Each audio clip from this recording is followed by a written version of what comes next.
Hello everybody and welcome. Today we're going to delve into the depths of Tractate Menachot Daf 84b, a journey through the laws of meal offering and advanced spiritual lessons. It's a two intellectual feast touching upon the fundamental principles that echo throughout the entire Torah. The key points and summary of Menachot 84b. On Daf 84b, the Gemara continues the discussion about the Omer offering and Shtei Lechem, the two loaves, two unique meal offerings. The central question is whether these offerings, which are brought from newly ripened grains, must come specifically from grain grown in the land of Israel. The main debate on this daf revolves around a fascinating braita, which is an external Tanaic teaching that quotes Rabbi Yossi, son of Rabbi Yehuda. He holds a surprising opinion. The Omer and Shtei Lechem can be bought from grain outgrown outside of Eretz Yisrael.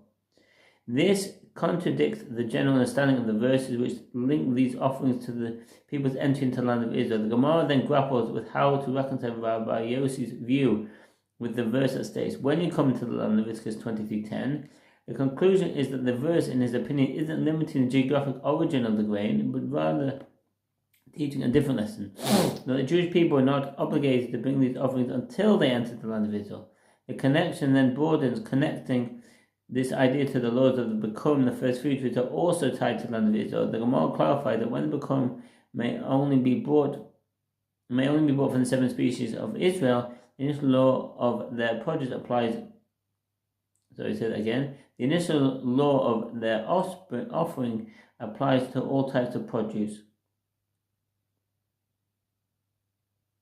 So let's dive straight in.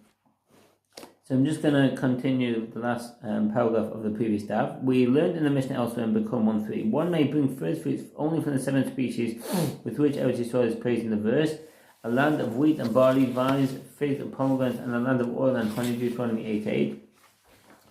But one may not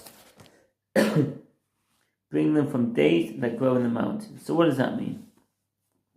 Malo morim shebaharim v'chulu. Dates that grew in the mountains or produce that grew in the valleys may not be bought as the first fruit offerings.